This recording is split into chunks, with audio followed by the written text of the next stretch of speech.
So my name is Donna Ottaviano-Britt, and I work for the Camden Diocese here in the southern part of New Jersey. And I am so delighted to have been a part of this conference yesterday and today. And we were having a wonderful conversation just now over coffee. And really, the power of story is something that moves me a great deal. So we're going to spend the next few minutes actually talking about how do we craft our own story. So I actually am responsible for this office called Discipleship and Leadership in the diocese. And it's so interesting to me. I've been in this role for 3 years now, is to really kind of meet Catholics all over our diocese who actually will say, Donna, I don't really have a story. I'm like, yes, you do. You absolutely have a story. So part of helping people sort of peel back the onion and the layers on their stories and show them really how God has worked in their life. Because though we want all of our brothers and sisters to share the story of Jesus and the charisma, sometimes that's hard for them. So I think there's a lot of work for us to do in the equipping space. And sometimes it's easier to share Jesus through our own stories. So if you look across your life, and I hope you are blessed by this little bit of a talk, and you'll find a nugget or two in your own story that maybe you hadn't considered before. Because even for me, in terms of story, so I have this role for the last 3 years. I spent 30 years working for a company, a long, successful career with them. And in 2018, I got caught up in a workforce restructure, which many of you will know exactly what that means. It's a euphemism for layoff. And actually that role came to an end on Good Friday of 2018, March 31st, and I was offered this position during that same week, and I accepted on Good Friday. So to me, Jesus clearly has a sense of humor that I would actually come and work for his church. So thinking about your story, a lot of times we kind of like look at our life in phases. So look at your childhood and look at your teenage years and young adulthood and what I like to call the seasoned part of our lives. And I have the hair color to prove I'm in the seasoned section of my life. And really kind of looking in those phases, and where do you see God? And where were the moments, or what were the big and dramatic moments in any of those phases? And can you see God in it? And can you see God in it now that you couldn't see before? Right? Did you have a longing? Was there a restlessness in any of those periods that kind of drove you or propelled you? You know, I have two from childhood that stand out specifically for me. And that's really, my dad died when I was 10 years old in a tragic, dramatic drowning. Sizably impacted the life of me and my mother and my brother, right? So there's a moment. But also my confirmation. I can look at my confirmation that actually happened there too. And I have always been a Holy Spirit girl. Holy Spirit was kind of my person of the Trinity. I prayed to God once in a while. Jesus, not so much. I knew I loved Jesus, but I didn't really have a relationship with Jesus. And though I never like to admit it, I really have only come to Mary probably in the last decade. So looking in these phases of our lives and sort of peeling them back and looking at them and seeing what's in there as a way to help Catholics and equip them to tell their own story and the story of Jesus through the moments of their lives. And sometimes I actually talk about, you know, was there life before Jesus? You know, and many of our Catholics say, no, I always had Jesus. And I always tell them I have holy envy, you know, of always having Jesus. And we know we have always had Jesus, but where did you have a moment where you made that decision that you belonged to him, that you would intentionally follow him, that you would do everything you could to collaborate and allow him to make you holy so that you could follow his teachings? Or was your relationship a slow and steady progress with him? Can you find those moments? And thinking about what it's like, how Jesus really arrived in your life. I remember talking about this one time at a parish mission, you know, and one of the priests that was there is like, well, I've always had Jesus. I'm like, did you always know you would be his priest? He's like, well, no, that came a little bit later, you know, and kind of asking him to kind of flesh that story out, because our stories are so powerful to one another. And you can see it. I mean, think of any of your favorite movies, any of your favorite novels. Like, why are you drawn to them? And then people's lives, right? So thinking about what it's like to share all of that. And so encounter. So I work through the lens here of the joy of the gospel, right? This whole idea of an encounter with Jesus. Is it with him directly? Is it through people? People creating a space for you to encounter him. I'll give you another story. It will all sound very dramatic at this point, but there was a period, for my family, for my husband and I in 2011. And we refer to it as our 9 days of hell on earth. And because it was. And so on day one of this 9-day window, his lovely, holy 93-year-old mother left us. Beautiful death at home. Beautiful. The death we would all want. Family gathered, praying the rosary. It was beautiful. But later that night, as we drove home, we were having some freak nor'easter at the end of October. Everything was covered in ice. And so we go and we go up the highway, and my husband is retired law enforcement, so compelled to help.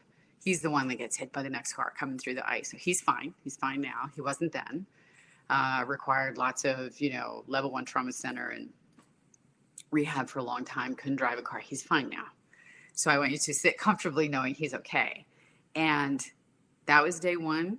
And I remember myself thinking, okay, I can do this. I can do this. I can do this. On day 9, my only sibling, my younger brother, dies. That I cannot do. So I'm no longer, I can do this. So I want to share with you, I found myself on the kitchen floor, and I couldn't get up. Really, it was that heavy, right? And I remember asking Jesus then. I haven't really talked to Jesus a whole lot in my life, saying, okay, Jesus, you're going to have to get me up because I need to get to my mom, and I have a husband who needs me, and I don't want him to find me here like this. And so if you could just help me out with that, I'd appreciate it. And up I got, right? So I knew that wasn't me because I couldn't do that part. So go to those big moments in your life and kind of, if you have a piece of paper in front of you, and think about what it's like to look deeply at those moments. And I know just from yesterday that your stories, your stories, and you share them with others. And I think that's the great beauty of equipping more of our brothers and sisters in terms of sharing the joy of the gospel, is how Jesus has walked with us through all of that. And then the next piece, which I really love, is who walked with you into those spaces? Who was with you? And to look at who accompanied you into that, because those are some remarkable people. So even as I look at, during the days, the 9-day window and all the months that followed, who's with me? I've gone back to thank those people. And sometimes you can't really see them in real time. It's almost harder to see them in real time. You see them after, is to look at them. And I think to go and talk to them. And here's the piece that I find so significant, and something I've learned, is I've gone back to thank people who have walked with me, who have accompanied me. I always like to think I'm accompanying others. But wow, have I been accompanied through periods of joy, through periods of grief in my life. To go back and thank someone who isn't necessarily tied to faith, who doesn't necessarily find it to be relevant or meaningful, to tell them that God sent you to me to help me. What a powerful moment that has been, to go back and talk to those folks. And so accompaniment is really so important to us, is to meet people where they are and to walk with them and hopefully change their life. So I think accompaniment is key. Now, here's the other phase. I don't want you to think my entire life is filled with drama and sad things. It isn't. It is filled with absolute joy. And this is the piece that I think is so important. So 14 months post the 9-day window, everything is better, right? Everything is better, right? My husband is driving a car and he's fine. And my mother's grief that I thought was cavernous, that she wouldn't survive, she has, and things are better. 14 months, I've, resolved all this stuff with my brother's estate. It was messy. He didn't have a will. 14 months later, I'm like, okay, Lord, things are better. Mom is better. My husband's better. Things are resolved. Why am I not? Why am I not better? I really felt bankrupt, empty, disconnected. And it was a protracted period of time. And I told no one. I didn't tell anybody about it. So Ash Wednesday of 2013, I go to church and go early. And I'm in there, it's kind of dark, there's hardly anybody in there. So this is probably the second major conversation I'm having with Jesus post the 9 days. And I said, you know what? I said, okay, you tell us we should ask big, regularly, often, for the things we need. So I asked him, I said, listen, I said, I need you to come into my life. I need you to change it. I need you to make me fall in love with you, because I've met those people and I want what they have. I want what they have because it radiates from that. And so if you'll do that for me, I will follow you wherever you lead. Deal. So I left the church, and many people will ask me, how'd you feel when you left the church? I'm like, exactly the same, emotionally bankrupt. I had come to learn later that that was a protracted period of spiritual desolation, which I didn't know at that time what that was. Like, no one said it to me. I didn't tell anybody. I came to learn what it was. And what do we learn in spiritual desolation? God is teaching us, right? Or God is showing us our need for him. I can tell you that immediately, now again, in hindsight story, it's like, look at the people he put in my path. I mean, I could map those people out. I found myself in circumstances that without having asked him, without his work, would have never happened. So it's that whole idea of us as community, of walking with people, you know, really coming into relationship with other people where they are. He sent me people to meet me where I was. And so I only hope to return the favor, right? So accompaniment is really, really important to us. And we must do it for others. We must help people see that they can do it, that they actually are equipped to do it. So this is a very high-tech presentation. So I want to show you this that I drew for you on a piece of paper. And it doesn't make much sense at this point. So I went on a silent retreat. And one of the things to do on a silent retreat was to take a piece of paper, lay it landscape, draw a horizontal line down the middle of it, and then draw all these lines, you know, up from it and down from it. And spend some time being able to identify where God has been in your life.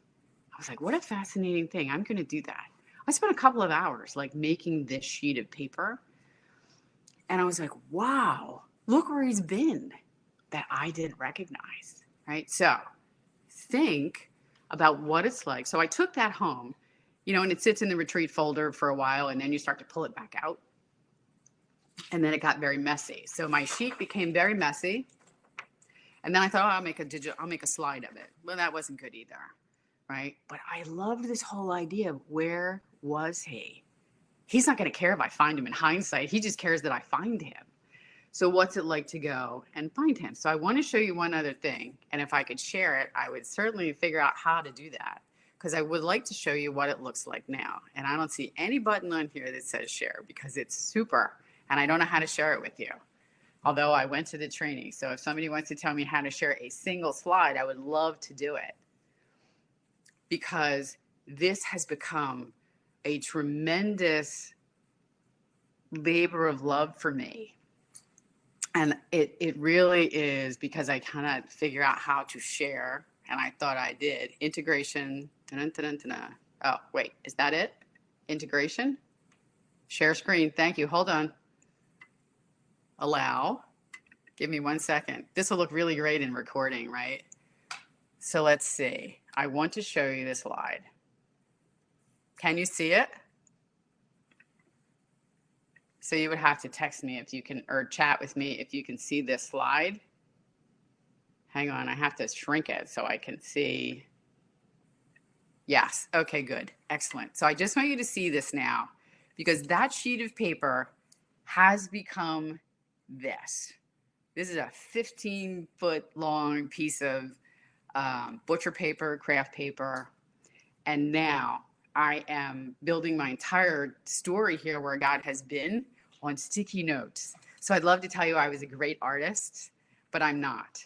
So all of these moments of grace, all of these places that God has been, all the experiences that I've had, you know, so every couple of months I have to go over and I have to shift all of my sticky notes to the left, because my husband says, are we going to continue to put, you know, these things on the wall, more pieces of paper, you know, that kind of thing. So let's see if I can unshare now, gracefully enough. Close that.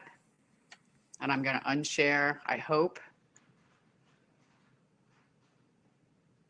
I don't know how to unshare. That would be stop sharing. It would be very easy. So it's really this beautiful piece of work for all of us to kind of find where God has been in our life. And so I want to do one last thing for you today that I think really helps people understand where God has been. So I am a huge fan of St. Ignatius of Loyola. And he's a wonderful spiritual practice when his directees really had a very difficult time of anchoring to the person of Jesus, who he desperately wanted them to come into relationship with. So my assumption is you're already sitting in a comfortable chair. And so sit comfortably, close your eyes, take a deep breath, hold, and exhale. There's a chair now placed directly in front of you. Jesus is in that chair. He's so close to you, your knees aren't really tight. His arms, his elbows are on the arms of the chair, and his hands are open to you. Look to his face now. Look up into his face. It's the most beautiful face you've ever seen. He is smiling at you. He is looking at you in a way that no one ever has. Look at his eyes. The welcome that sits there, the love that comes from his face. He's got little crinkles at his eyes because he had to be with you. And now he speaks. The time has come for you to know me. The time is now. I want you to know that the Father is passionate about you because he only has one of you. I know your story. I have always been in it. Find me. I am closer to you than your own heartbeat. I am closer to you than your own breath. I am everywhere in your story. Look for me. Find me. You have no wound so deep and no secret so dark that I give it to me. Hand it over. I will take care of it. I cannot separate myself from you. I don't know how to do that. It is from the Father that you come. It is because of the Father that you are here. And it is to the Father that you will return. You are the Father's great gift to me. As you write your story, find me in your pain, your fragility, your joy, and your brokenness. Find me. I am in all of it. I am the great author. And then he would seek for you to speak to him.